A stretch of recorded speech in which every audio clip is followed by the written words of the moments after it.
চট্টগ্রাম নগরের আমিন শিল্পাঞ্চল 43 নং সাংগঠনিক ওয়ার্ডের দক্ষিণ শান্তিনগরে জিয়া স্মৃতি সংসদ ইউনিট 3-এর কমিটি গঠিত হয়েছে। এই উপলক্ষে শুক্রবার সন্ধ্যায় দোয়া মাহফিল, অফিস উদ্বোধন ও আলোচনা সভা অনুষ্ঠিত হয়। অনুষ্ঠানে প্রধান অতিথি ছিলেন চট্টগ্রাম মহানগর যুবদল নেতা ও জিয়া স্মৃতি সংসদ ইউনিট 1-এর সাধারণ সম্পাদক মোহাম্মদ মাসুদ।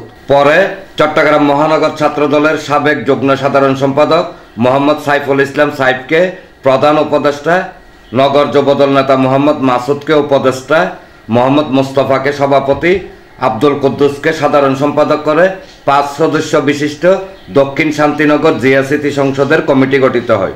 কমিটির অন্যান্যরা হলেন সহসভাপতি মোহাম্মদ আলমগীর, যুগ্ম সম্পাদক মোহাম্মদ হানিফ মিয়া ও সাংগঠনিক সম্পাদক মোহাম্মদ রাজাউল।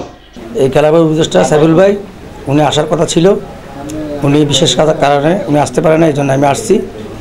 জাগরে এই কমিটির দায়িত্ব দেওয়া হয়েছে, এই 5 জনের কমিটি। আশা করি কার্যক্রম ভালো হলে আহ্বায়ক কমিটি দেওয়া হয়েছে, 31 জনের কমিটি দেওয়া হবে। আপনারা আশা করি কোনো খারাপ কাজে লিপ্ত হবেন না, ভালো কাজ করবেন, জনগণের সেবা করবেন।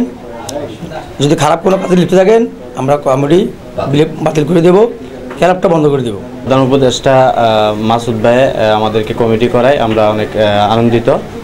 উনি আমাদের এখানে এসে অফিসটা উদ্বোধন করে দিছে, এটার জন্য আমরা অনেক ওনাকে ধন্যবাদ জানাই। জিয়া স্মৃতি সংসদ 3 নম্বর শাখা কমিটি দেওয়াতে আমরা অনেক আনন্দিত, অনেক উল্লাসিত। এখন আমাদের নেতা মাসুদ ভাই উনি আসাতে আমরা অনেক আনন্দিত। এনামুল হক লিটন, প্রগতি 24 টিভি।